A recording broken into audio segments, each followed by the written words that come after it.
So thank you all for joining. Today's session is going to conclude our three-part series covering our state of the workforce trends. I'm exceptionally excited to introduce Cameron Klein, our speaker today, one of our executive consultants at WSA. Cameron brings over 20 years of experience in areas spanning employee engagement, organizational culture, individual assessment, team performance, leadership assessment and development, individual and team training, and interpersonal skills. So please join me in welcoming Cameron Klein as he unpacks trends related to remote, hybrid, and on-site work arrangements. Over to you, Cameron.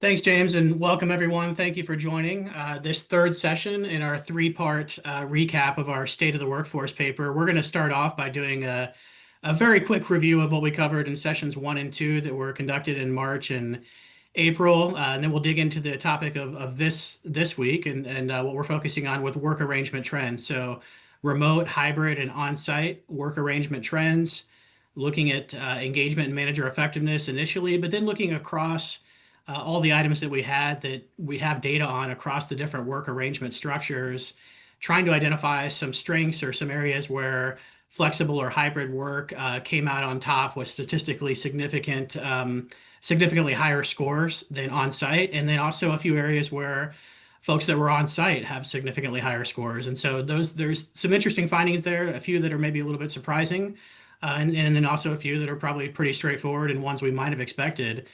We'll wrap up then by talking about some recommendations for tailoring your strategies for remote and hybrid work.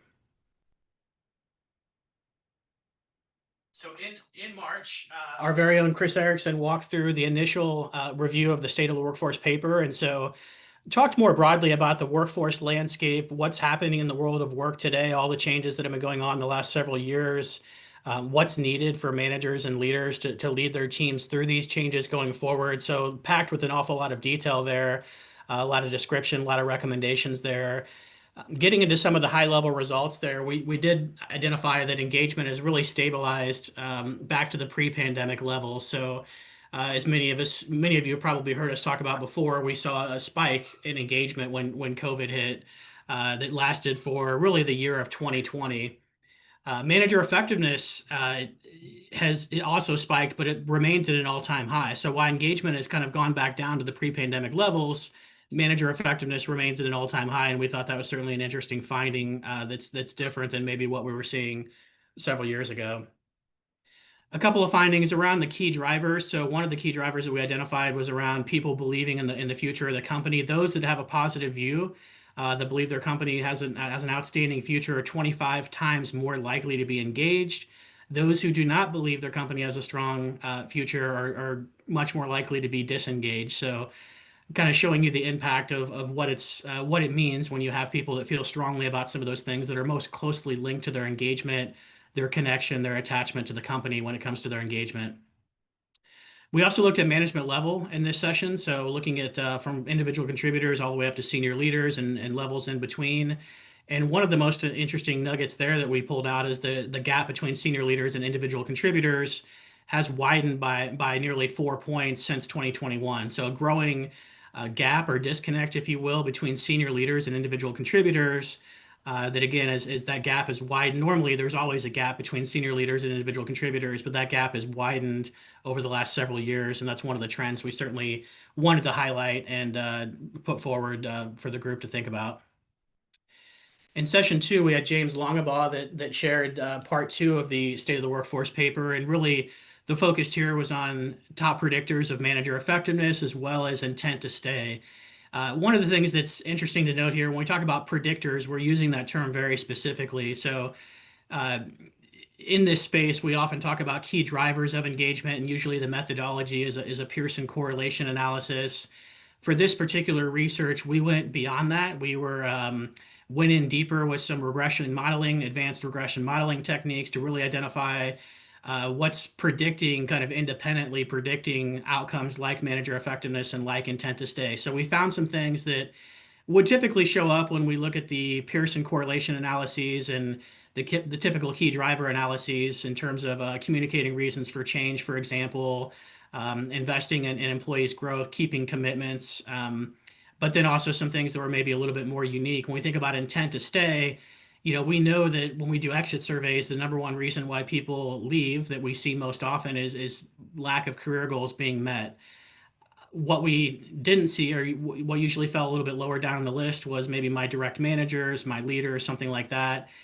When we looked at this advanced technique going beyond correlations, we actually saw management, effective managers and management at where I work as being a little more important than we'd initially thought. So that was a bit of an adjustment to how we saw what's predicting engagement, in this case, intent to stay. But senior leadership, again, showing that they value employees, belief in career goals, ability to manage stress. That one was also a little bit unique and kind of specific to this advanced analysis that we might not have seen had we just been looking at direct correlations to intent to stay. Equitable and fair pay also again showed up as having a unique contribution to predicting intent to stay. So those were some of the interesting findings that we shared, and then also this took a look at generational differences and showing in this case Gen Z had a 4-point decline in intent to stay over the last several years, even though their overall satisfaction, we have a question on satisfaction specifically, that had a similar level to other generations, but the intent to stay item was several points lower. So something obviously that's relevant to all of us that are bringing on new employees to the workplace. Their intentions to stay, they may have a different view about their longevity in their career and kind of where they're going. It's been talked about a lot in the popular press, but having some data to show there was pretty interesting. So that brings us to part three. We're going to wrap up and talk a little bit about work arrangements. So again, hybrid, on-site, and remote work. And the first thing we did is we wanted to get a good understanding of what data do we have to draw on these questions. So we looked at the most common industries that we measure across our 500, 600 plus clients that we work with. And those industries are on the left side here that are in this chart. And then the blue, which at the top here with food services and accommodation, 91%, that's showing that 91% of folks in food services and accommodation are working on site. And so this data was collected late in 2024. The cutoff was around October. So it includes about 3/4 of the year for 2024, 2023, and 2022. It is a 3-year rolling average. It does, one other thing to note about these findings that we're going to be walking through on the next several slides, we only had metadata on work arrangement for about 1/3 of the companies that we work with. So, we'd love to get, more than that next time, and I'm sure we will. If we were to compare that to several years ago, it's a much bigger jump than we've ever had before. But again, about 1/3 of the organizations we work with or were reporting their essentially the metadata on whether their employees were on-site, hybrid, or remote. Um, and so we don't know about the other 2/3 that didn't report it. So it's certainly something to take into consideration when we go through these findings here. But that does represent several hundred organizations still. So a pretty robust sample set that was actually enabled us to identify statistically significant differences as well as differences that may look meaningful based on their face of it, but maybe didn't reach statistical significance. We'll talk more about that in a few minutes.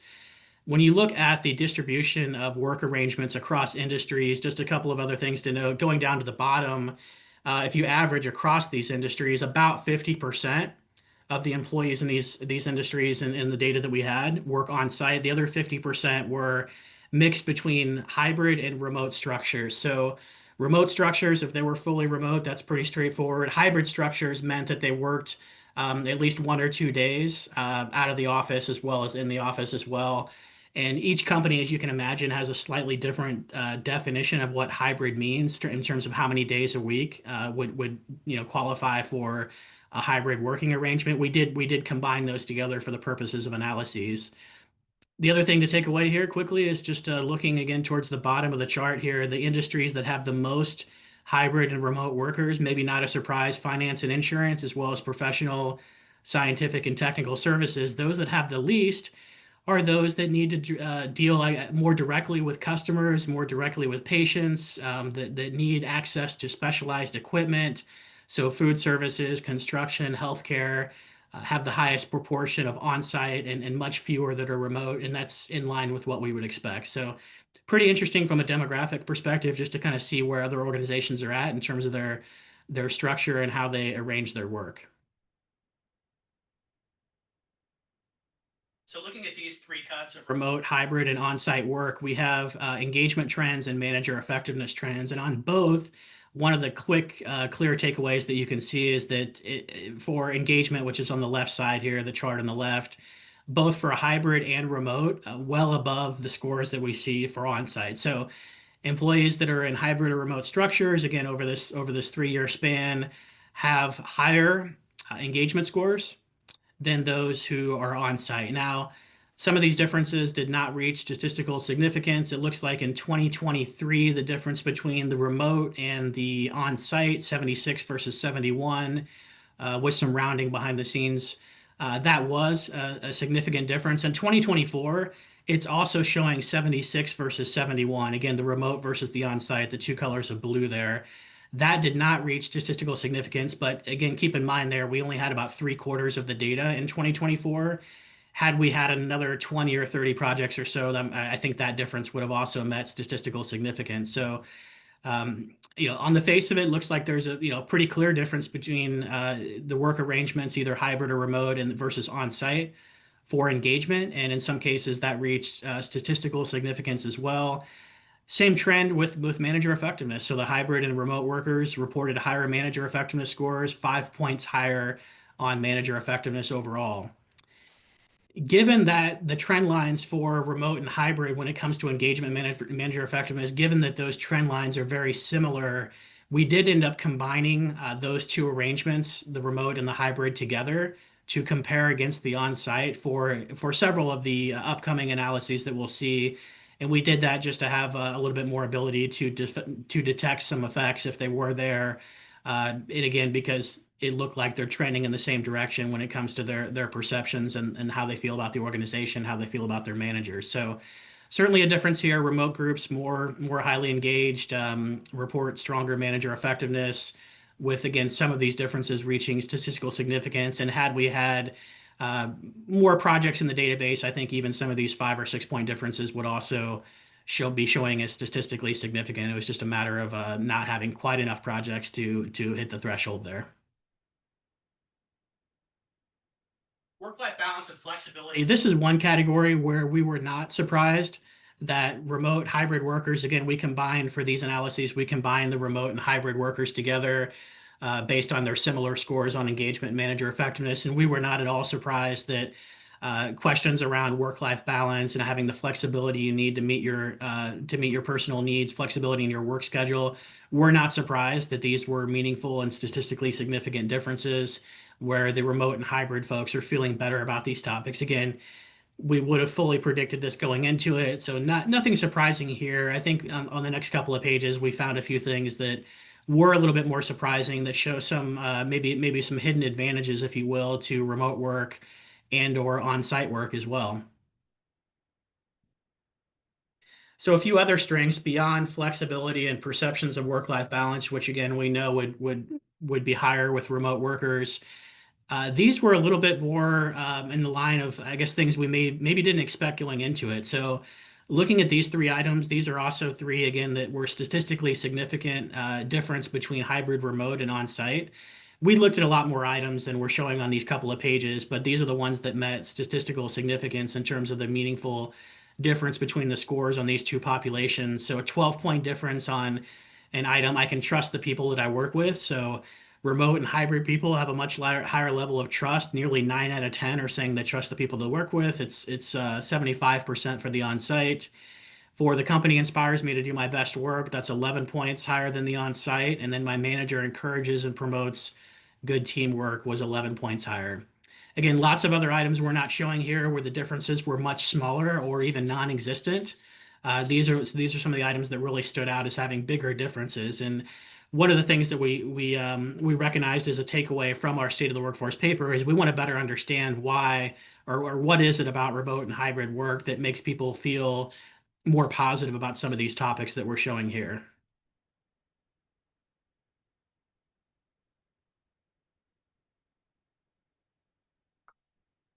The other way to look at this too is there are some advantages to on-site work. And so from a statistical standpoint, analyzing the data that we had on hand, a couple of areas showed up as having stronger scores for employees who work in on-site settings. So customer problems and concerns are dealt with quickly, and there's effective communication between departments.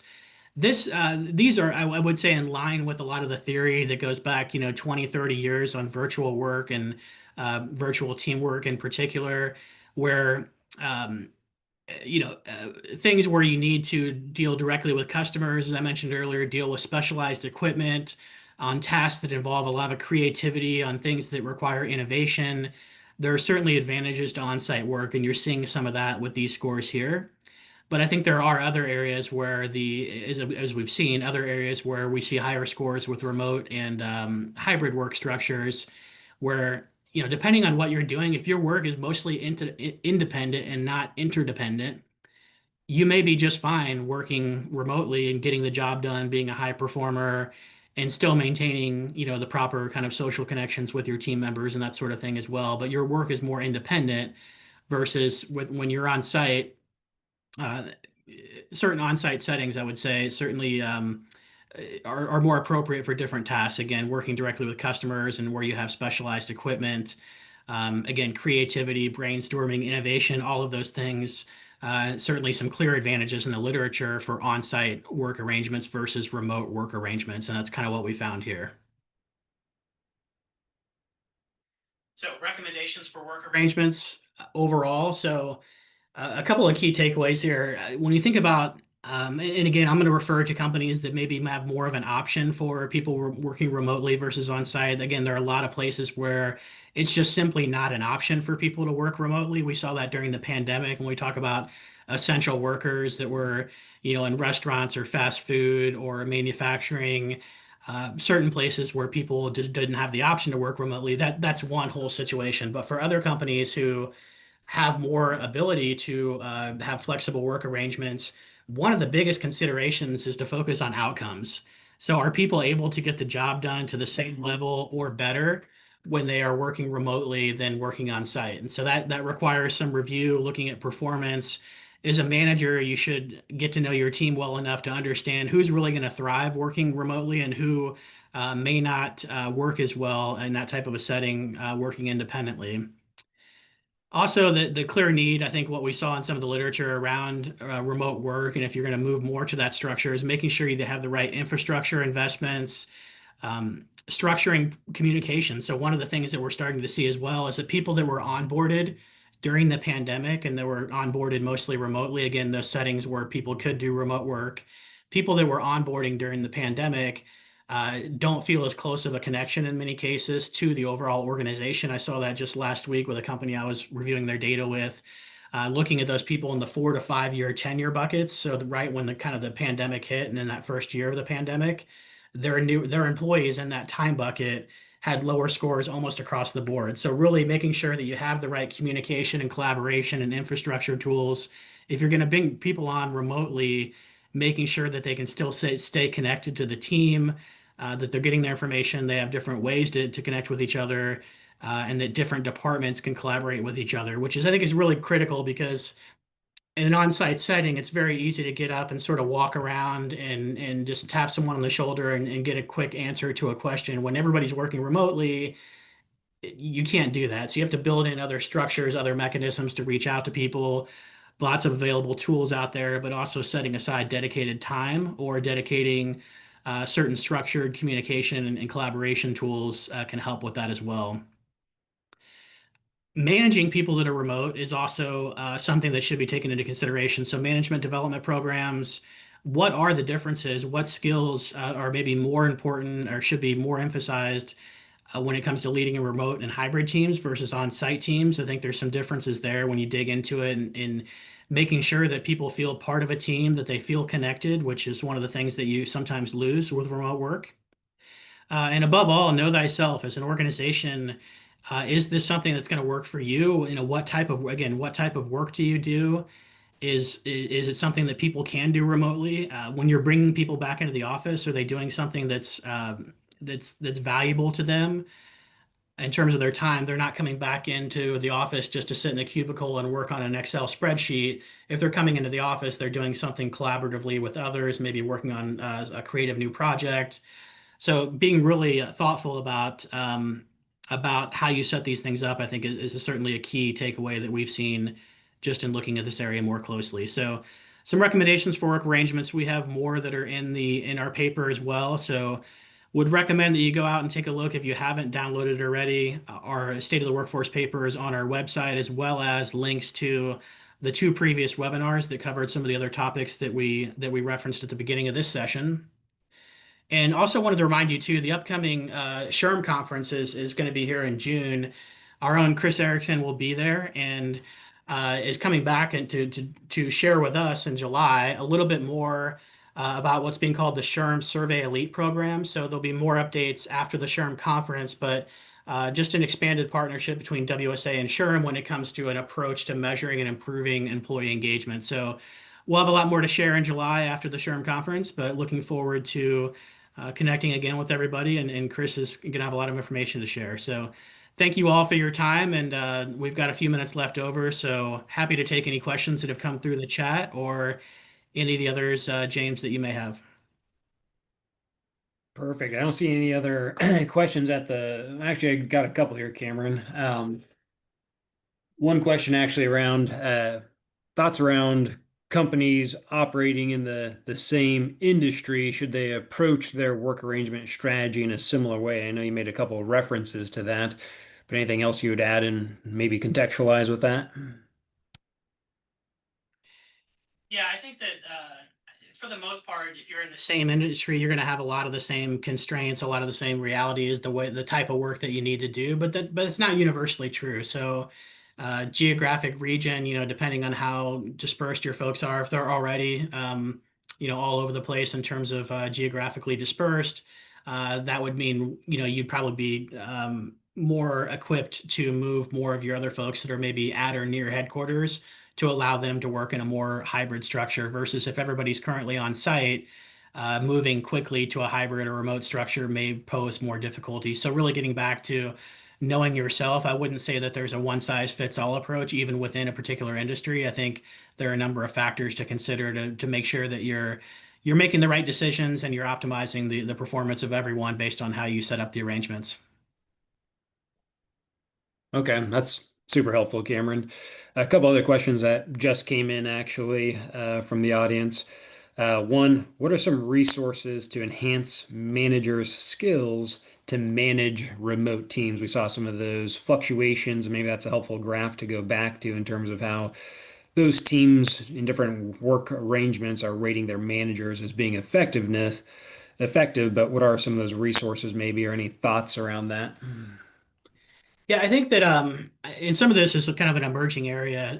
Some of it's not, but really with the hybrid, I guess the onset of virtual teamwork, which has again been a topic of focus for a couple of decades now, but really picked up more universally starting with the COVID pandemic, where people were forced to start working remotely. We all got used to Zoom, and Zoom's become kind of a new just an overall broad term for video conferencing, right? So we all got used to Zoom and what that means, but some of the principles around managing virtual and remote teams that's I would say you need to focus more on is really that socialization and building trust. So whenever you can, maybe it's quarterly or once or twice a year, get people together face to face.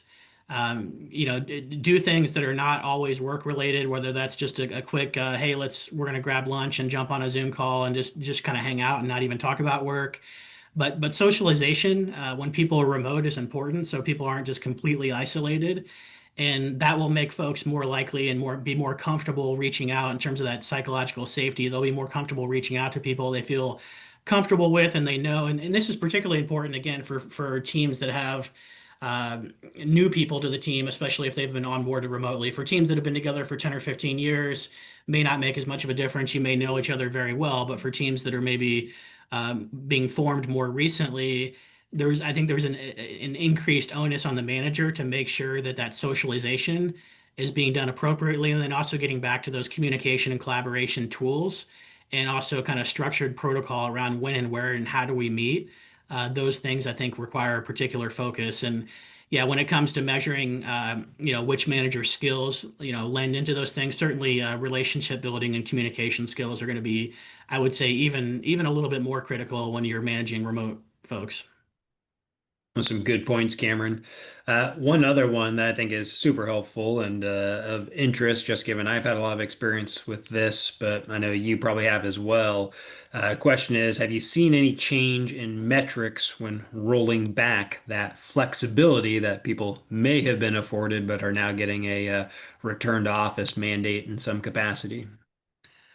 I love that question. I wish I had a little bit more data to bring to bear on that. Unfortunately, most of what I have is sort of anecdotal, popular press, and really in line with, if you think about your employee value proposition, if you're an engineer and you do 90% of your work independently with your headphones on, working, on your laptop, um, and your company is deciding to bring you back into the office where you've really gotten used to, maybe it's watching the dog or have a good schedule with the kids and the significant other.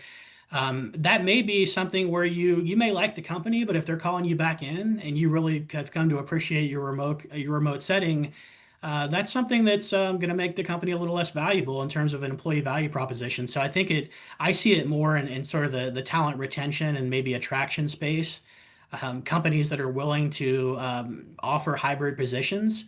I don't have the data on this, but my strong suspicion is they get more applications, for example, a wider talent pool, a broader talent pool than folks who are kind of demanding that people come back to the office. So I hope that this time next year we have a little bit more of that kind of specific data in our database to look at when it comes to sentiment around engagement and experience in the workplace. We just don't have those breakouts quite yet. And again, what I'm seeing mostly in the popular press is around, talent retention and talent attraction. And certainly there's some pretty clear advantages there from what I can tell.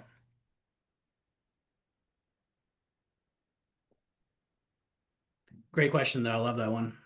Yeah, thanks, Cameron. That's super helpful. Any last minute concluding thoughts on how HR teams or others can convince senior leaders to adopt more flexible work arrangements, as you said, back to kind of that EVP perspective.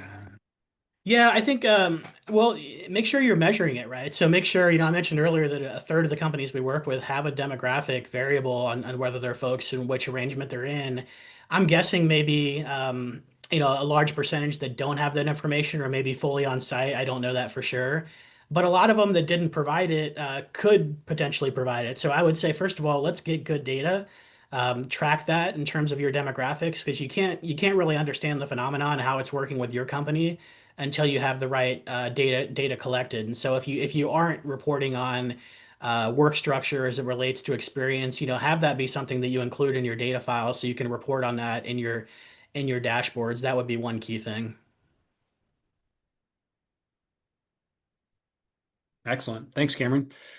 Well, I know we're just at the top of time, and want to thank all the attendees for joining. And any further questions, do please feel free to send them along to Cameron or others, and happy to answer those offline as well. And again, look for that next session in July, hosted by Chris Erickson, following up on the SHRM conference and some other approaches to engagement with the SHRM engagement platform Elite. So thank you all for your time and joining today.